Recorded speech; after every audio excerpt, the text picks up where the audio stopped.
Hello दोस्तों, सभी ने सुन रखा है कि जैसे खाएं अन्न वैसा हो जाए मन। कहने का मतलब ये है कि खाने का हमारे मन के ऊपर बहुत बड़ा इफेक्ट होता है। इसको ठीक रखने में और इसको नीचा करने में दोनों ही काम कर सकता है। तो ये जो कहावत है, क्या आपको सुनने के बाद मात्र ये ऐसा लगता है कि ये स्पिरिचुअलिटी की लाइन है या ये साइंटिफिकली भी अच्छा है? तो आज की वीडियो में इसको गहराई में जाएंगे कि ये जो कहावत है ये कितनी हद तक सही है।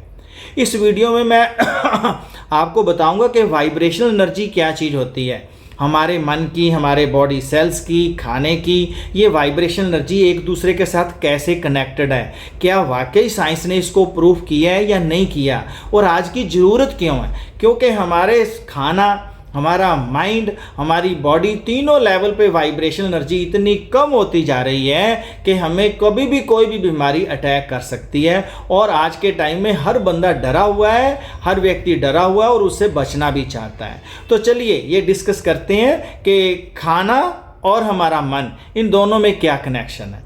सबसे पहले तो साइंटिफिक वे में लें।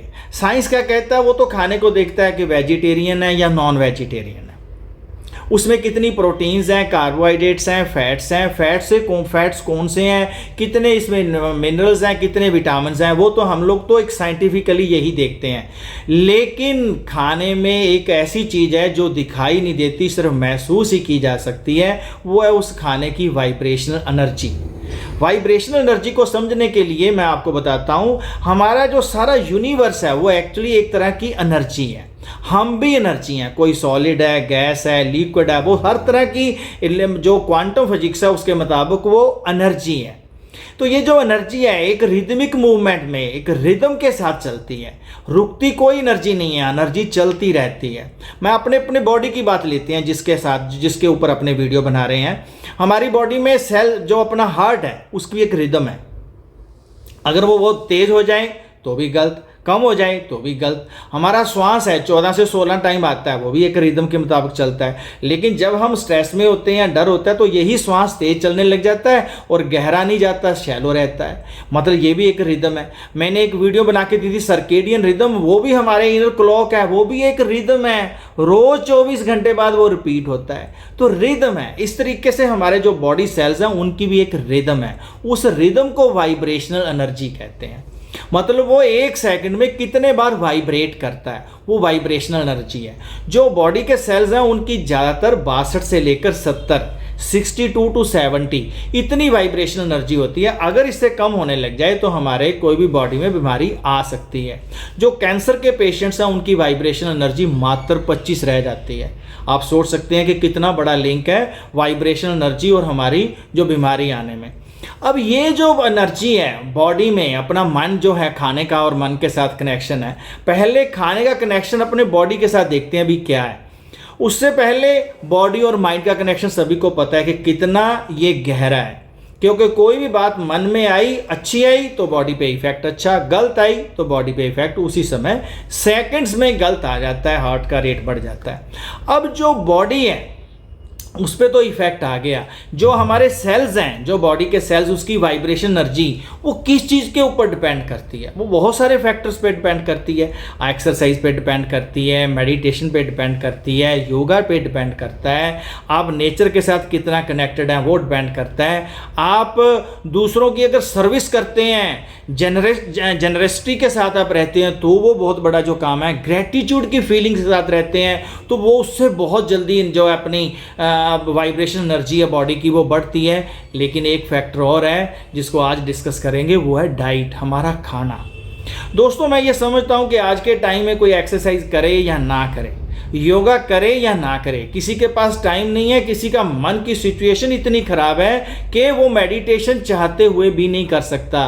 लेकिन खाना तो हम खाते हैं ना, 3 नहीं कई बार खाते हैं। पानी कितने बार पीते हैं, तो वो तो हम अपने ध्यान से सुधार सकते हैं। अगर हमने आज उसको समझ लिया कि कैसा खाना है, किस तरीके से खाएं, क्यों खाएं, क्योंकि हर आदमी पूछता है क्यों का अगर अपने को जवाब मिल जाए कि वाइब्रेशन एनर्जी कैसे बढ़ती है और इसका इफेक्ट हमारे माइंड तक जाता है तो हम उसको चेंज कर सकते हैं। खाने की वाइब्रेशन एनर्जी अलग अलग होती है, अलग अलग टाइम पे भी अलग अलग होती है।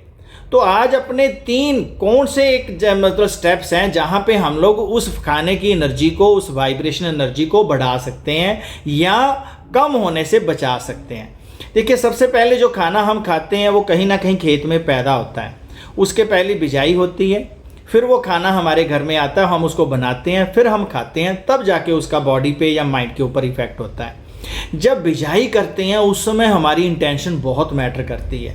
बहुत से लोगों को हो सकता है पता हो कि पहले जब किसान बिजाई करता था, बिजाई करने से पहले वो परमात्मा को एक प्रेयर भी करता था, अपने जितने भी संत हैं, औजार हैं, उनकी वो पूजा भी करता था, और वो प्रेयर में सबसे बाद में अपने लिए मांगता था। सबसे पहले सब जीव जंतुओं, भूखों के लिए, जरूरतमंद के लिए, ग्वांडियों के लिए, सबके लिए मांगता था, बाद में वो अपने लिए मांगता था। इसलिए जो वो पैदावार होती थी वो सभी को हेल्दी भी रखती थी और उसमें बरकत भी होती थी। आज पैदावार बढ़ने के बावजूद भी ना तो हम उस खाने से हेल्दी हैं, ना ही हमारा मन शांति में है।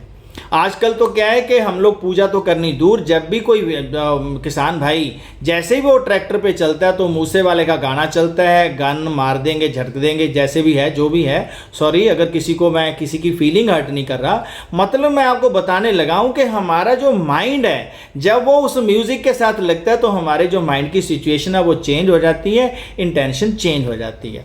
तो चलिए, खाना तो तैयार हो गया, वो तो हम हर कोई नहीं कर सकता। अब खाना हम बना तो रहे हैं, या तो हम खाना घर पे खा रहे हैं या खाना होटल में खा रहे हैं। दूसरा जो स्टेप है, तो पहले हम खाना घर पे बना रहे हैं। जब हम खाना बना रहे हैं उस समय हमारे मन में क्या चल रहा है, नेगेटिव पॉजिटिव, वो हमारे खाने की वाइब्रेशनल एनर्जी को जो है डिटरमाइन करता है। अगर उस समय हमारे मन में नेगेटिव चल रहा है, हमारे बच्चे के, मान लीजिए मदर है वो बहुत ज़्यादा चिंता में है, और चिंता में बच्चे की, क्योंकि मदर को बहुत चिंता रहती है और चिंता में ही वो खाना बना रही है, तो वो एक डिससर्विस कर रही है, वो बच्चे को चिंता ही खाने में दे रही है। उसकी वाइब्रेशन एनर्जी कम होगी, जब बच्चा खाएगा उसकी वाइब्रेशन एनर्जी कम हो जाएगी और बच्चा मेंटली अनस्टेबल हो जाएगा।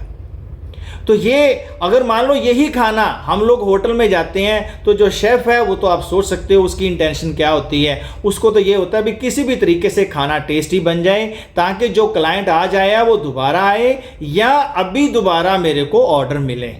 तो उस तरीके से जो इंटेंशन है वही खाने में एनर्जी जाती है, वही वाइब्रेशन एनर्जी हमारे अंदर जाकर वैसा ही इफेक्ट देती है। क्यों? क्योंकि जैसे बॉडी पे जाएगी, सेल्स में जाएगी, वैसा ही माइंड के ऊपर इफेक्ट होगा, जो हमने पहले डिस्कस किया है। तो अब तीसरी बात है, जब हम खाना खा रहे हैं, ये तो बनाते हुए खाना खा रहे हैं, वो ही बिल्कुल है। अगर खाने को ग्रेटिट्यूड की फीलिंग के साथ खाएंगे तो उसकी मैक्सिमम एनर्जी होती है, वाइब्रेशन एनर्जी, और जब जाएगी तो वो बॉडी में मोमेंटरली उसी समय जो है बॉडी में इफेक्ट देती है, पॉजिटिव इफेक्ट। तो यही पॉजिटिव इफेक्ट जो है ग्रेटिट्यूड की फीलिंग का हम होटल में भी ले सकते हैं। हम जब जाते हैं होटल में खाना खाने के लिए, आसपास में सफाई तो देखना हमारा जो है वो तो हमारी जिसको कहते हैं राइट है, लेकिन उसके बाद हमारे मन में बहुत सारे विचार आते हैं जो नेगेटिव होते हैं। अगर हम उस समय खाना खाते हुए वेटर के लिए हम ग्रेटिट्यूड की फीलिंग रखें, जब खाना आ रहा है उसके लिए ग्रेटिट्यूड की फीलिंग रखें, उस मालिक के लिए ग्रेटिट्यूड की फीलिंग रखें जिसने इतनी बड़ी बिल्डिंग और हमारे लिए इतना जो है वो अरेंजमेंट किया है जहाँ पे हम जाके अपने आप को एंजॉयमेंट करने के लिए जाते हैं। तो उस खाने की जो भी नेगेटिव एनर्जी के साथ उसकी परेशानी अगर खाना आ रहा है, आपकी ग्रेटिट्यूड की जो फीलिंग है उस नेगेटिव फीलिंग को कैंसिल कर सकती है, उसकी वाइब्रेशन एनर्जी बढ़ा सकती है। तो आज का जो वीडियो में मैसेज जो है वो आप समझ ही गए होंगे कि ये जो चीज़ है, ये जो अपनी माइंड की जो सिचुएशन है, ये किस तरीके से हमारी जो है वाइब्रेशन एनर्जी। अब लास्ट में मैं आपको बताता हूँ कि ये साइंटिफिकली कैसे प्रूफ हुआ। जो जापान में एक डॉक्टर जो एक साइंटिस्ट हुए, मसारो अमाटो, उन्होंने बहुत सारे एक्सपेरिमेंट किए पानी के ऊपर। उन्होंने बॉटल में पानी लिया, उसके लिए अच्छी इंटेंशन की, उस पानी को फ्रीज़ किया और उसको माइक्रोस्कोप के अंडर चेक किया। इसी तरीके से पानी लिया जिसके लिए नेगेटिव इमोशंस क्रिएट की, उसको भी फ्रीज़ किया, माइक्रोस्कोप के ऊपर चेक किया।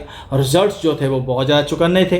कैसे? कि भी जो अच्छी इंटेंशन के साथ पानी था वहाँ पे क्रिस्टल जो थे ना बहुत अच्छी आकृतियों के साथ जुड़े हुए थे। वहाँ पे बहुत अच्छे डिज़ाइन बने हुए थे उन्हीं मॉलिक्यूल्स के, पानी के मॉलिक्यूल्स के। और जब जो नेगेटिव वाले थे वहाँ पे जैसे तूफान आता है, नेगेटिव बहुत ज़्यादा। तो दोस्तों जब हम खाना बनाते हैं, जो खाना हमारे खाने में जो पानी होता है, जो हमारी इंटेंशन है, जो हम अच्छा सोच रहे हैं या गलत सोच रहे हैं, खाना कोई भी हो ये मैटर बाद में, ये को मैटर नहीं करता, लेकिन जो पानी जो उसमें है वो हमारी इंटेंशन को ले लेता है इमीडिएटली, और वही हमारी बॉडी की वाइब्रेशन एनर्जी को कम या ज़्यादा कर सकता है।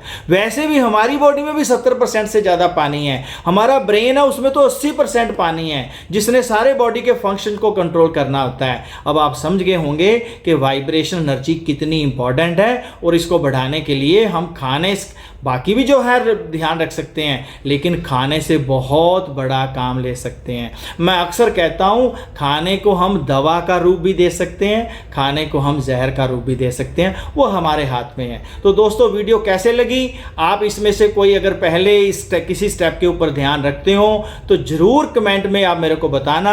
अगर अच्छी लगी हो तो कंजूसी मत करना, प्लीज़ प्लीज़ शेयर करने में अपने दोस्तों को, अपने व्हाट्सएप ग्रुप पे, फेसबुक पे, कैसे भी हो। अगर आप फर्स्ट टाइम मेरे यूट्यूब चैनल पे आए हैं तो सब्सक्राइब करना मत भूलना। मैं ऐसी वीडियोस आपको देता रहता हूं, बेल आइकॉन भी दबा लेना। मैं आपके सबके उच्च स्वास्थ्य के लिए भगवान से प्रेयर करता हूं। Thank you.